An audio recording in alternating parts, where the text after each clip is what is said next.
And that's how it is at times. There'll be seasons of your life where you will move dynamically through life, moment by moment.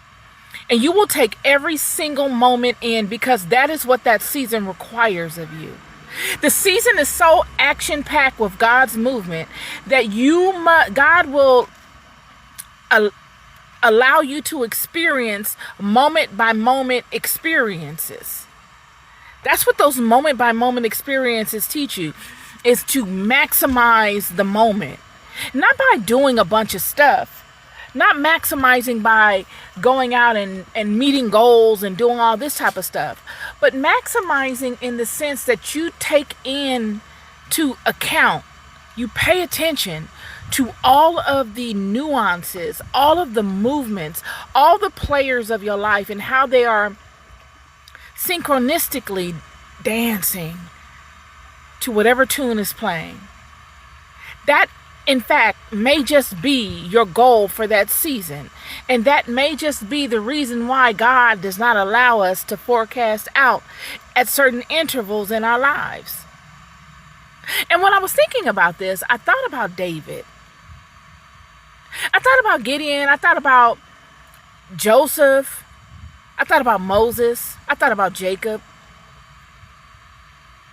I thought about all of the ones that really are the architects, the pillars to this house. None of those people, Jonah, Hezekiah, none of those people had the luxury of moving when they wanted to move. Not one of them.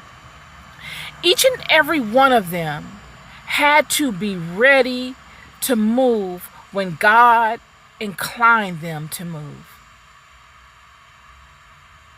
And to think that you can dictate to God when God moves or when you will move and do what God requires you to do is nothing short of egotistical.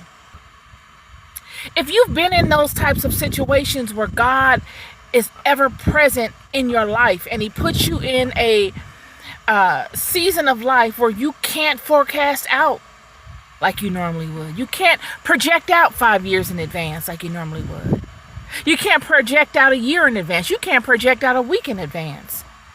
You can't even project out a day in advance. Those people that have navigated those waters for an extended amount of time understand how offensive it is for one to think that they can or that they should be able to. Did David get that luxury, friend? Did Joseph? Did Hezekiah? Did Jonah? Did Gideon? Did Moses? Did Jacob? Did Jesus? Did Isaiah? We can go down a list.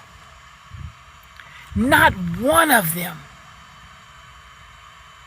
Yet they stood in monumental blessings. They stood in monumental callings.